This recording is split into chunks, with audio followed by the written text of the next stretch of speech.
Por que as pessoas não querem mais trabalhar em supermercados e no comércio em geral? Você já reparou que toda vez que entra em um supermercado parece que está faltando alguém? Às vezes falta operador de caixa, às vezes falta repositor, às vezes falta atendente no balcão, mas nunca falta uma coisa: placa de estamos contratando. E aí vem a pergunta que muita gente faz quase sempre em tom de crítica. Ué, mas ninguém quer trabalhar hoje em dia? Essa frase virou comum, virou comentário de rede social, virou conversa de bar. Só que ela esconde uma realidade muito mais profunda e muito mais incômoda. Porque o problema não é falta de gente, o problema é falta de condições. Supermercados e o comércio em geral sempre foram a base do emprego no Brasil. É ali que jovens têm o primeiro registro, pessoas sem faculdade conseguem trabalho. Famílias inteiras dependem daquele salário. Durante muito tempo, trabalhar no comércio era sinônimo de vida simples, mas garantida. Hoje isso mudou.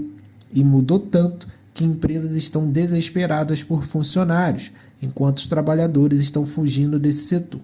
Essa não é uma crise local, é global e não começou ontem. Quem nunca trabalhou em supermercado talvez não entenda, mas quem já trabalhou sabe. Sabe como é. Ficar horas em pé, sorrir mesmo cansado, engolir desaforo, ser cobrado por tudo. O corpo dói, a mente cansa e o relógio parece não andar. O problema não é o trabalho em si, é o conjunto da obra. Baixo salário, pouco reconhecimento, carga emocional alta. Com o tempo a pessoa começa a se perguntar: é só isso que minha vida vai ser? Muita gente entra no comércio pensando: é só até aparecer algo melhor. Mas o tempo passa, as contas chegam e o temporário vira tempo permanente. E aí vem a frustração.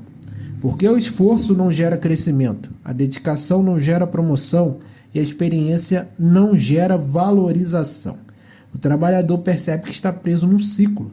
Pouca gente fala disso, mas trabalhar no comércio desgasta emocionalmente. Você lida com pessoas o dia inteiro e pessoas nem sempre estão bem. Cliente desconta a raiva, chefe desconta a pressão, sistema não funciona direito e você segura tudo. Não pode explodir, não pode responder, não pode falhar. Isso adoece. Se não está satisfeito, tem quem queira. Essa frase matou qualquer ilusão de pertencimento.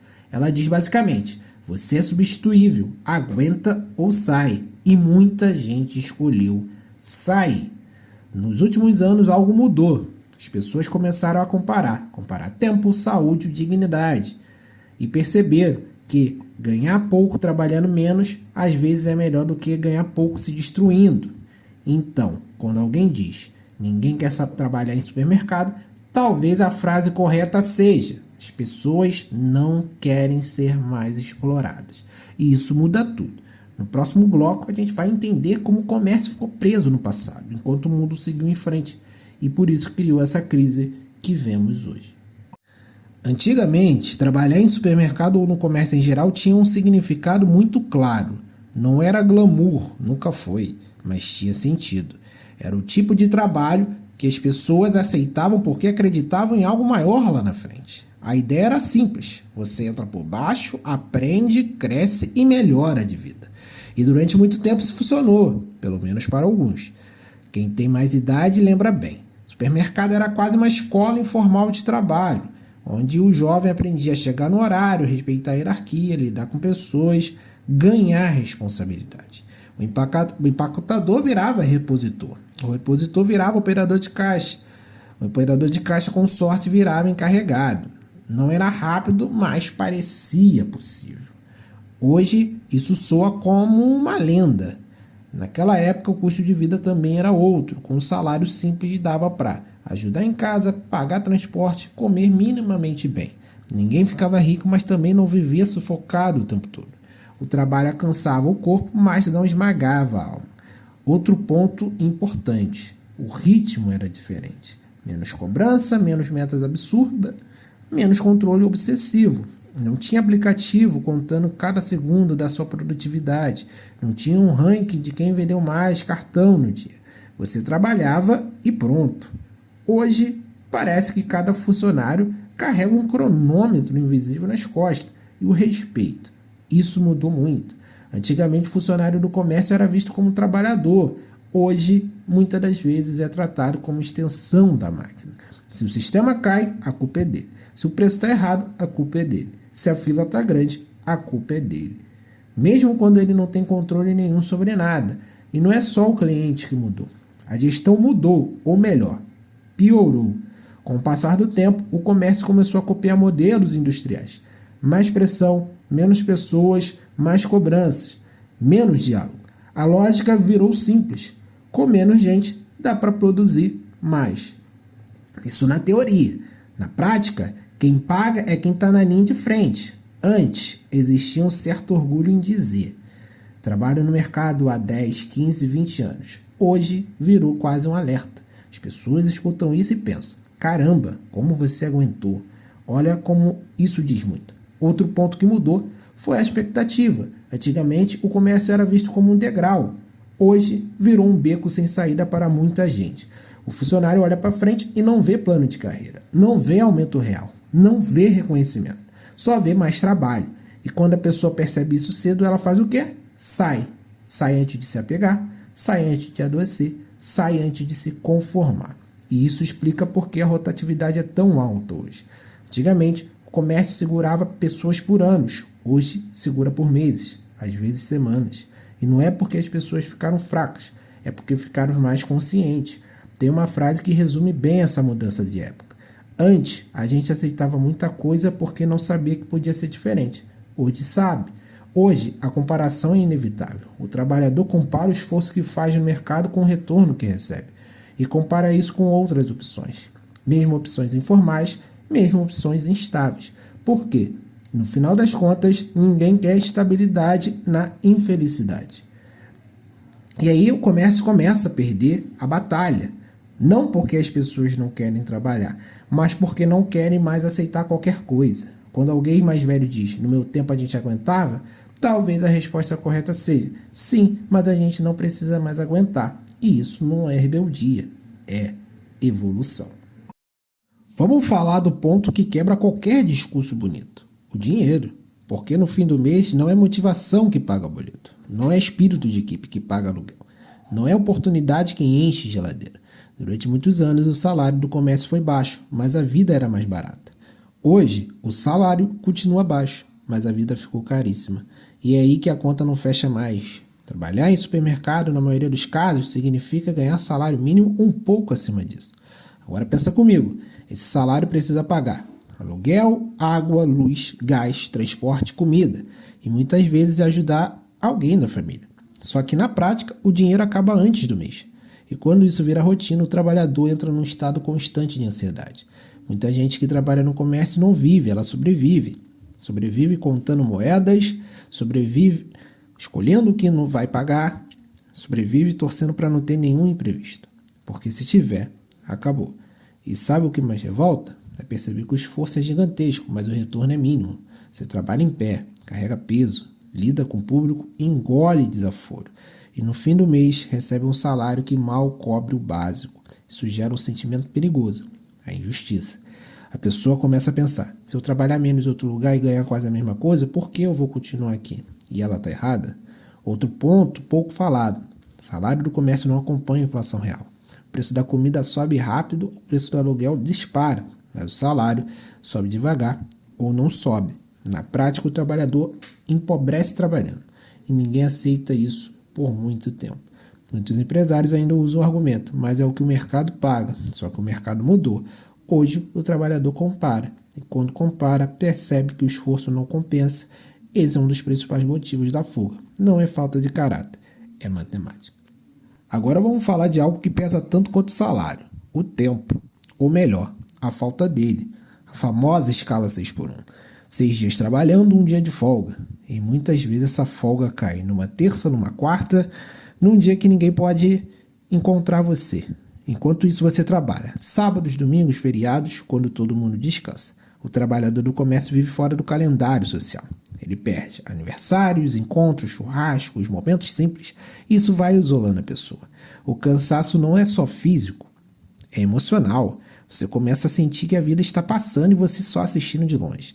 Muita gente aguenta isso por necessidade, mas quando aparece qualquer alternativa que devolva um pouco de tempo, a pessoa vai embora, porque tempo é algo que não volta. E o comércio em geral trata isso como normal, como se trabalhar sempre fosse mais importante do que viver. Só que essa mentalidade não cola mais. Aqui entramos num ponto pesado. Muita gente saiu do comércio não pelo trabalho em si, mas pela forma que foi tratado. Metas absurdas, cobrança diária, humilhação disfarçada de liderança. O funcionário de supermercado hoje não trabalha tranquilo. Ele trabalha com medo. Medo de errar, medo de não bater meta, medo de ser exposto e isso adoece. Tem gestor que lidera pelo medo, grita, constrange, ameaça e depois se pergunta por que ninguém fica. A pressão é constante, mesmo quando falta funcionário, mesmo quando o sistema cai, mesmo quando o movimento está fora do controle. A culpa sempre cai no trabalhador. Chega uma hora que a pessoa pensa, eu não ganho o suficiente para passar por isso. E sai. O cliente de hoje está mais impaciente, mais estressado, mais agressivo. E quem está na frente? O funcionário. Ele vira alvo por preço, por fila, por sistema, por tudo que ele não controla. E ainda escuta. O cliente sempre tem razão, mesmo quando não tem. O funcionário não pode responder, não pode se defender, não pode sair. Ele engole todo dia. E ninguém aguenta ser saco de pancada emocional para sempre. Enquanto o comércio permaneceu preso a modelos antigos, o mundo abriu novas portas e isso mudou tudo. Antes, quem não queria trabalhar em supermercado simplesmente não tinha opção. Hoje tem e não são poucos. Aplicativos de entrega, serviços por conta própria, internet, bicos, freelancer, venda online, produção de conteúdo. Nada disso é perfeito e nada disso é garantia de sucesso. Mas tem algo que o comércio quase nunca oferece: autonomia. Muita gente faz a seguinte conta: se eu vou ganhar pouco de qualquer jeito, prefiro ganhar pouco tendo controle do meu tempo. E isso faz todo sentido. No comércio, o funcionário não escolhe horário, não escolhe folga, não escolhe ritmo, não escolhe quase nada. Já em alternativas informais, mesmo com risco, existe a sensação de comando. E isso pesa muito. Outro ponto importante: essas novas alternativas mostram algo perigoso para o comércio, que é possível sobreviver fora dele, mesmo que com dificuldade, mesmo que sem estabilidade. Isso quebra o medo. Antes, o trabalhador aceitava tudo porque tinha pavor de ficar sem nada. Hoje, muita gente prefere o incerto ao certo que machuca. E quando uma pessoa descobre que consegue pagar as contas sem passar pela humilhação diária, ela não volta. O comércio perdeu o monopólio da sobrevivência e ainda não percebeu isso totalmente. Aqui entra um ponto importante que muita gente mais velha não gosta de ouvir, mas precisa. As novas gerações viram demais. Viram pais cansados, viram mães adoecendo, gente trabalhando a vida inteira para se aposentar mal. E pensaram, eu não quero isso. Não é preguiça, é trauma coletivo. A nova geração valoriza coisas que antes eram tratadas como luxo. Saúde mental, tempo livre, equilíbrio, sentido. E o comércio, do jeito que está, não entrega nada disso. Quando o jovem entra num supermercado hoje, ele não vê carreira. Ele vê cansaço, sobrecarga, pouca perspectiva e ele sai rápido. Antigamente as pessoas aceitavam sofrer agora para viver depois. Hoje, muita gente percebeu que isso depois nem sempre chega. O comércio não perdeu não só mão de obra, perdeu significado. Pouca gente percebe, mas o comércio vive hoje um ciclo autodestrutivo. Funciona assim: falta um funcionário, quem fica trabalha dobrado, fica mais cansado, mais irritado, mais pressionado. Resultado, sai também. A empresa contrata rápido, treina mal, joga na linha de frente. O funcionário se perde, erra, é cobrado, desiste. E o ciclo recomeça. Isso destrói atendimento, clima interno, saúde das equipes. E mesmo assim, muita gestão insiste em culpar o trabalhador. Rotatividade alta não é problema de direção, é problema de ambiente. Aqui entra a parte mais delicada, porque é mais fácil dizer, ninguém quer trabalhar do que admitir. Nosso modelo está quebrado. Muitas empresas preferem economizar em pessoal, manter salários baixos, explorar até o limite e depois se surpreende quando ninguém sobra. O discurso é sempre o mesmo. É assim mesmo, todo mundo passou por isso, quem quer cresce. Mas os números mostram outra coisa. Empresas que melhoram condições retêm pessoas, empresas que ignoram isso perdem. Simples assim. O comércio está num ponto sem volta. Ou muda ou continua sangrando. As mudanças já estão acontecendo em alguns lugares. Jornadas menores, folgas mais humanas, salários mais justos, liderança menos tóxica. E onde isso acontece, as vagas não ficam vazias. O futuro do comércio não depende de robôs, depende de respeito. Quem entender isso, primeiro, sobrevive. E quem insistir no modelo antigo vai fechar. Talvez o problema nunca tenha sido falta de vontade de trabalhar. Talvez o problema seja trabalhar muito e viver pouco. Trabalhar cansado, todo mundo cansa. Trabalhar desrespeitado, ninguém aguenta. Se você já trabalhou no supermercado, sabe. Se ainda trabalha, sente. E se nunca trabalhou, agora entende. Esse vídeo não é sobre preguiça, é sobre o limite. Porque chega uma hora em que o corpo aguenta, mas a mente diz chega. Enquanto o comércio não entender isso, as placas de estamos contratando vão continuar lá sozinhas. Deixe o seu like, deixe o seu comentário, inscreva-se no mundo dos brasileiros. Valeu, até o próximo vídeo.